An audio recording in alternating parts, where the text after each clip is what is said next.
Welcome to Invest and Play. Today in the garage we are looking at how to transport mountain bikes.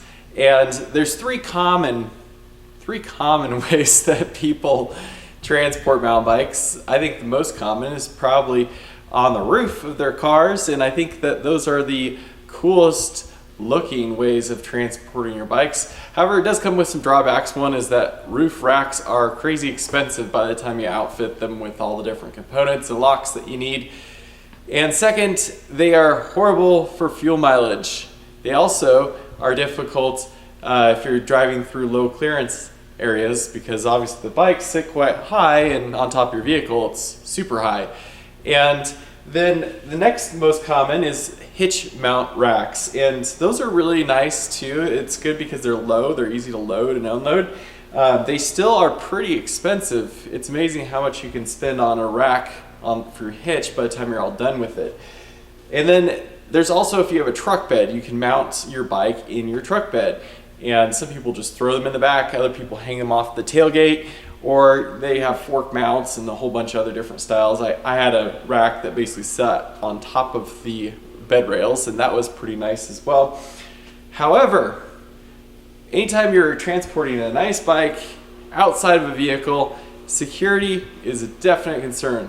Also, the other issue you run into is keeping the bike clean and nice. If you're driving out to go biking, it's probably going to be on roads that are dusty and dirty and maybe rains.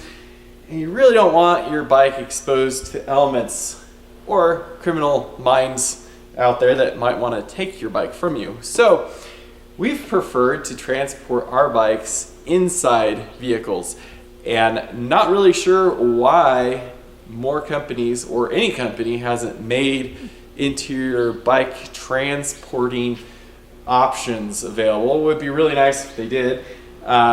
So we built our own. So I'm going to show you our newest platform we built for our F250 truck. So here is our platform setup we designed for the F250 truck. So the first thing we did was to remove the back seats, and then we basically try to determine the height of this platform. So what we did is just cut out this top board here, and then we basically set stuff underneath of it and practice loaded our bikes to try to get the height of it as high as possible and still have clearance to get the bikes in and out. The reason for that is so that way we have storage underneath the platform, which is really handy, so it utilizes more of the space. So the construction materials that we picked up for building the platform was a sheet of plywood, and this is kind of a pre-finished plywood, so we didn't have to paint it or do anything with it. We basically just cut it out in the size that we wanted, and then used a router around the edges and then sanded them, so it gives it kind of a nice finished type appearance, and it's very inexpensive. All the screws we used were all finished style square tip screws, so they are very clean when they're screwed in there.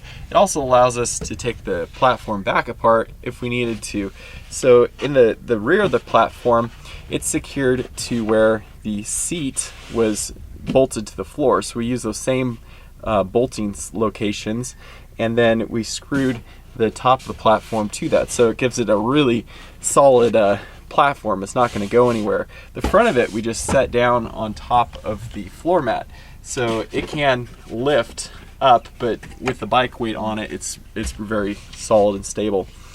Then these we kind of built, it's just a piece of aluminum, L-channel aluminum, that we basically just cut little length sections off, and then we sanded the edges on them.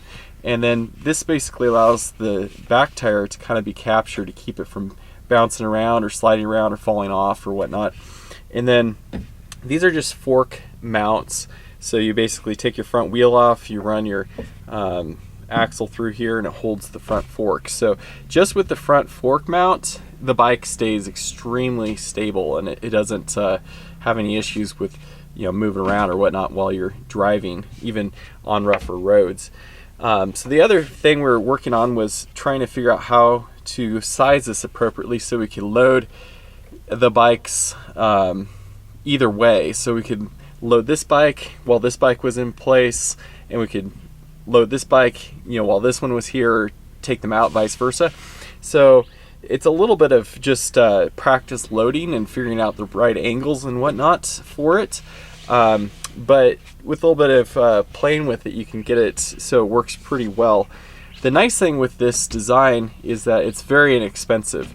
The materials is really just some screws, some aluminum channel, and then we've got a piece of plywood and these fork mounts. So we're probably all in less than $100 for this entire platform rack system. So I'll go ahead and show you. We'll just do a quick video showing you how we load the bikes into here, and maybe I'll give you some ideas for your own bike transporting platform options or interior storage for your bike. And then I take the front wheel off. It's super easy. And then once the front wheel is off, I can go ahead and load the bike. Mine goes on the rear fork since it's a little bit smaller.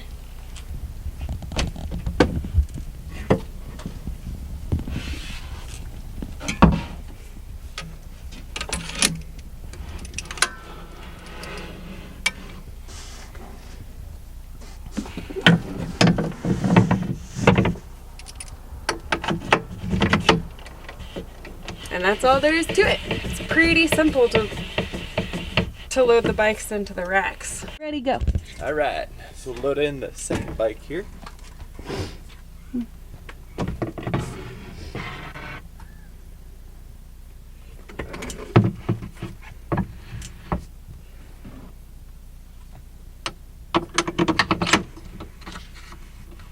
And that will secure the front fork. And then the bike tire, all I do is just set it right up against here, and we use a bungee cord. We just bungee it around, just keep it from rolling around. That's all that it needs. So to take out either bike, we can just do the reverse process. The nice thing is this back bike can still be removed with this front bike in place. So it's pretty handy, and you know, for a inexpensive, easy way to transport your bikes, definitely something to consider and look into. We also use our cars to transport our bikes with a little different method, but with each vehicle you basically have to decide and to figure out what works best for that. And a lot of it is just test fitting and kind of a little bit of trial and error with it, just to see what will work best for it. Thanks for tuning in and watching our video of our bike platform, and we will be sharing more information about the build outs for our truck, as well as our properties and other adventures that we have. So stay tuned, and be sure to subscribe if you find any of it of interest. Thanks so much for watching.